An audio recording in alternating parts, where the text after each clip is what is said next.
Hello everyone, I'm Nathan Brown and this is the slides on the Peloponnesian War. The Peloponnesian War was fought between Sparta, Athens, and their allies over ideologies and their growing empires and influence.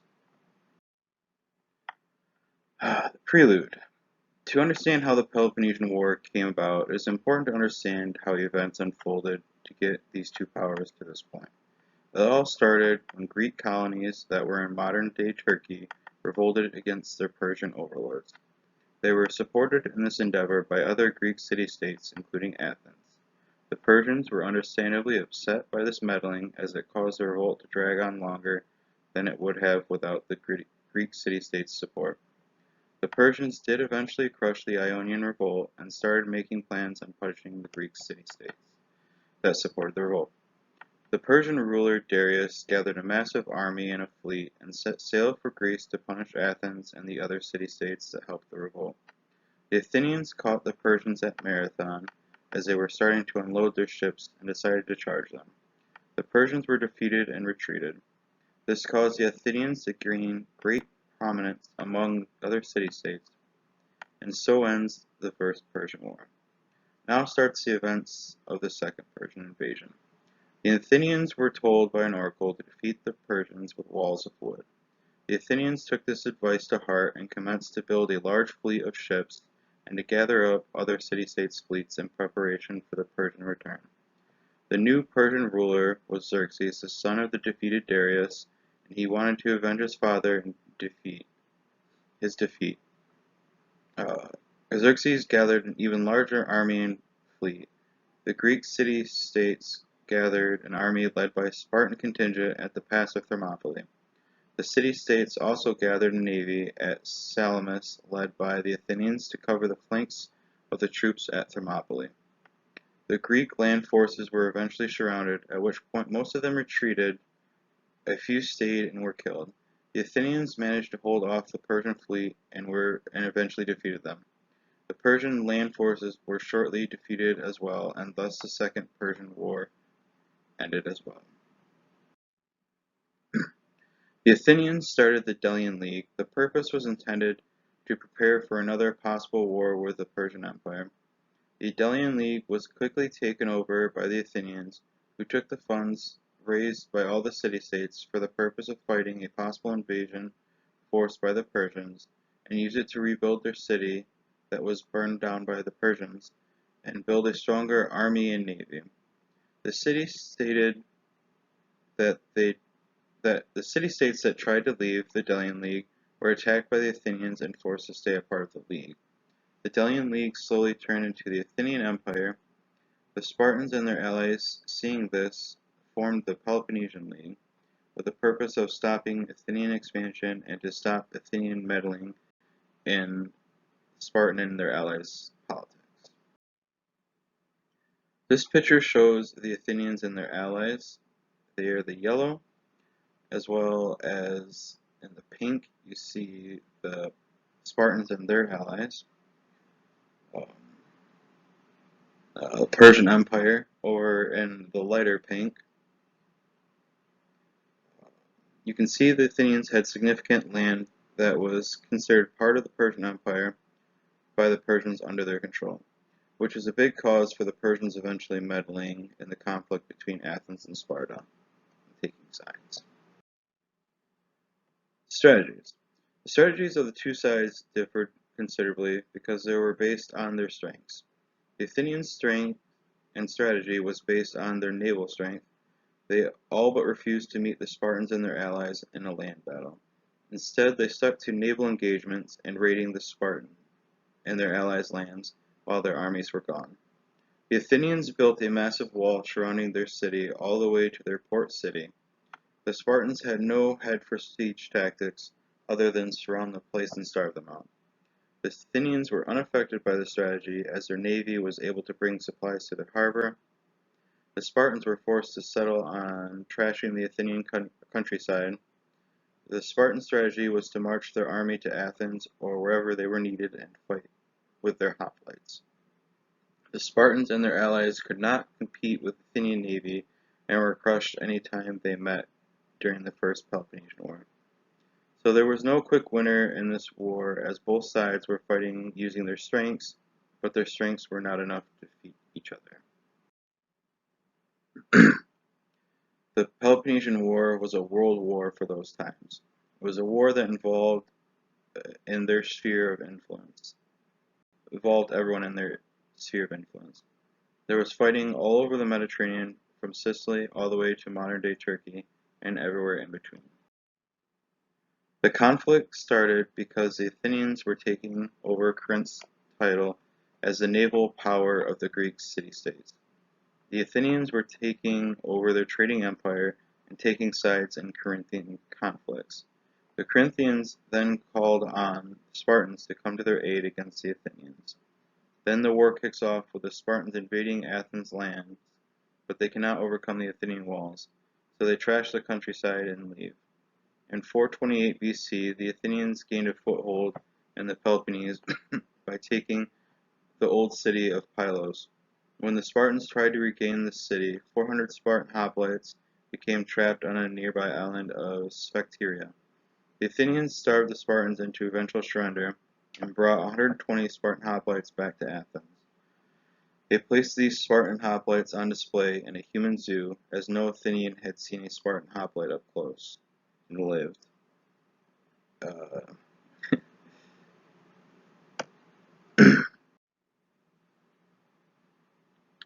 So, Sparta was desperate to have these warriors return and was willing to come to terms with Athens.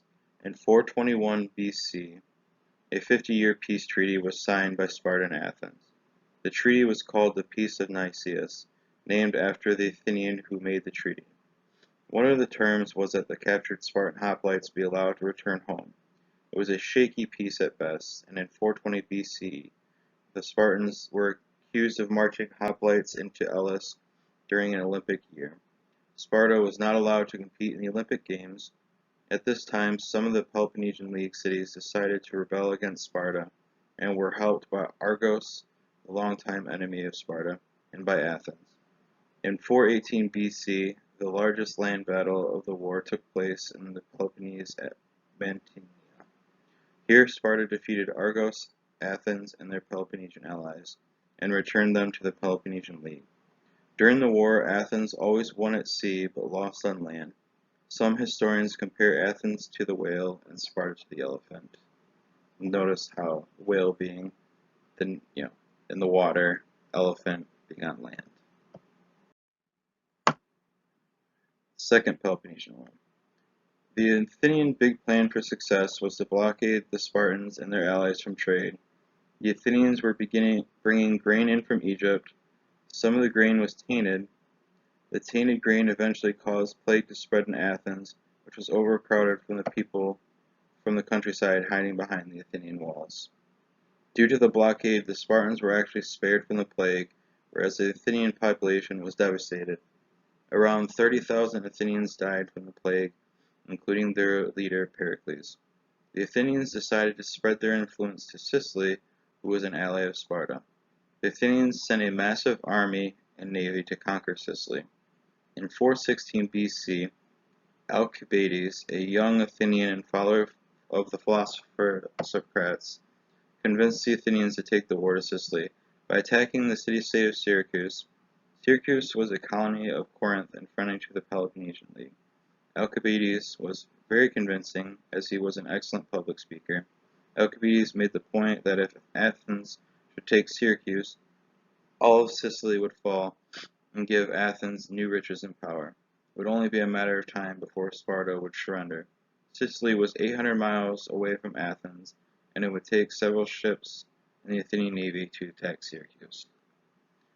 The night before the expedition set sail, the sacred statue of Hermes was vandalized. Alcibiades and his friends were accused of drinking and then smashing the statue. This was awkward because Alcibiades was the leader of the expedition.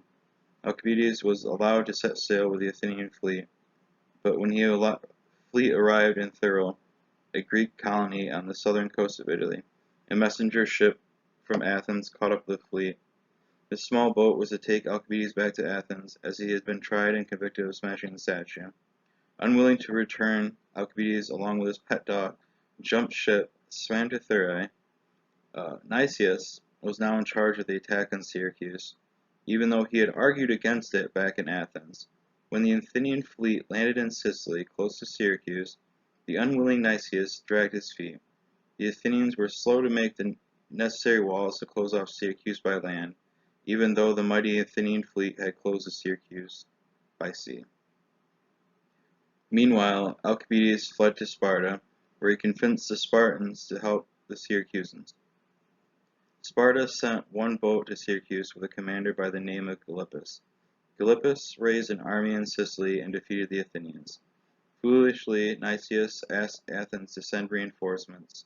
When the new soldiers arrived, the Athenians finally decided the war was lost and to head back home. A rare lunar eclipse prevented the Athenian fleet from leaving the harbor, and during that delay, the Syracusans placed a metal chain across the harbor, trapping the Athenian fleet. The Athenians fled by land, but were hunted down, killed or thrown into pits to starve. Oddly, the Syracusans admired tragedies of the Athenian playwright Euripides, and any Athenian prisoner who could give a good performance of the lines of Lepidus was released. Nicias was killed, and the Athenians lost most of their fleet. 2 out of 3 of their ships were sunk. This was the turning point of the war. The Persians, seeing the mayhem the Greek city-states were in, and seeing Athens as the biggest threat, were helping the Spartans with finances and weapons to defeat the Athenians. I previously talked about Alcibiades, who originally was leading the Sicilian invasion, became a traitor to the Athenians, and fled to the Spartans. At the advice of Alcibiades, the Spartans built a permanent fort in Attica, which is the lands of Athens, surrounding Athens, so they could destroy the Athenian countryside year-round. This also cut off the access to the silver mine, and the Athenians were running out of resources. Alcibiades was flirting with the queen of Sparta while her husband was in Athenian territory, as Alcibiades had suggested year-round. When the Spartan king found out that he had returned to Sparta, only to find Alcibiades had fled again, this time to Persia. Now living in the Persian Empire, Alcibiades convinced the satrap of Lydia to slow down payments to Sparta, which the Persians had used to help Sparta gain a fleet of warships. Alcibiades was now no friend to Sparta, and he told the Persian satrap that by keeping Athens and Sparta even in power, they would eventually wear each other out, leaving the way clear for the Persians to gain power. Seeing the influence Alcibiades had with Persia, Athens made it clear they wished for him to return and become a general. Athens was hopeful Alcibiades could convince the Persians to give aid to Athens. The Delian League was beginning to crumble, and Athens needed new allies. Alcibiades eventually returned to Athens to a hero's welcome. The charges brought up against Alcibiades for smashing the statue were dropped. Alcibiades had great victories at the sea battles of Abydos and Cyzicus, keeping Athens in control of Hellespont. But in 406 BC, at the Battle of Notium, Alcibiades was defeated by Lysander, a Spartan who was comfortable at sea. The Spartan whale would go on to become famous, while Alcibiades was recalled to Athens. Rather than face trial, Alcibiades retired. In 406 BC, the Athenians won the Battle of Archuniae, but the commanders of the fleet did not attempt to rescue sailors from the sea. Back in Athens, these commanders were put on trial and sentenced to death. Socrates, the father of philosophy, protested the outcome.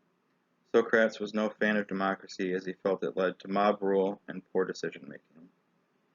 Finally, in 405 BC, at the Battle of Aegospotami, Lysander captured the Athenian fleet in the Hellespont. Lysander then sailed to Athens and closed off the port of Piraeus. Athens was forced to surrender, and Sparta won the Peloponnesian War in 404 BC.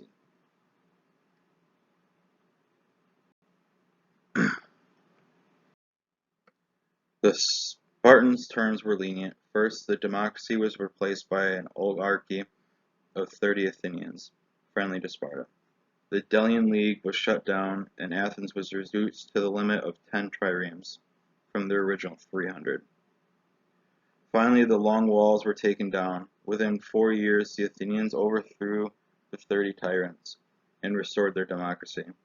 Looking for someone, excuse me, looking for someone to blame for the loss to Sparta, the Athenians placed Socrates on trial.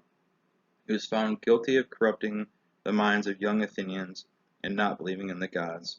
Socrates was sentenced to death by hemlock, a slow-acting poison that you drink from a cup. The Peloponnesian War had a lasting effect on the Greek world. Both Sparta and Athens were weakened by each other.